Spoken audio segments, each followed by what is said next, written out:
ઘણા બધાને એવો સંકલ્પ છે કે મારે દીકરાને અહીંયા મારે ભણવા મોકલો, અહીંયા ભણવા મોકલો, અહીંયા બિઝનેસ માટે મોકલો. મોકલજો, મારી ના નથી, પણ પેલો ઉપદેશ આપીને પછી મોકલજો.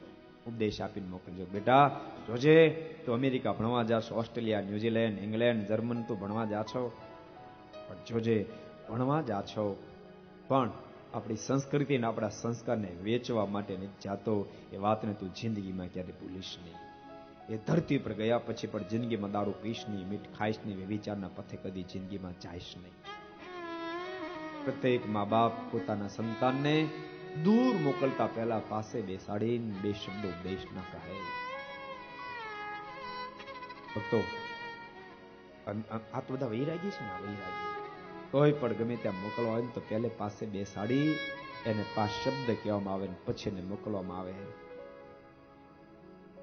આજ ભક્તો ગ્રસ્થ વ્યવહારમાં દુઃખ કેમ આવ્યા?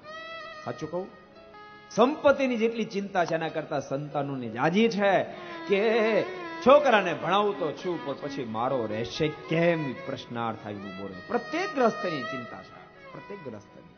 એનું કારણ શું ગોત્યું કોઈ દાડો? ફક્ત તમને રૂપિયા દેખાડે, ફક્ત રૂપિયા દેખાડે.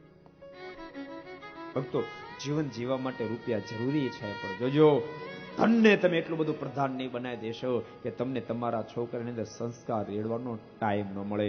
એટલું ધનને પ્રધાન નહીં બનાવી દેતા.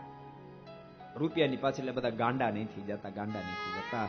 રૂપિયાની પાછળ પેલા ગાંડા થશો ને પછી છોકરા તમને બિલકુલ ગાંડા કરી નાખશે.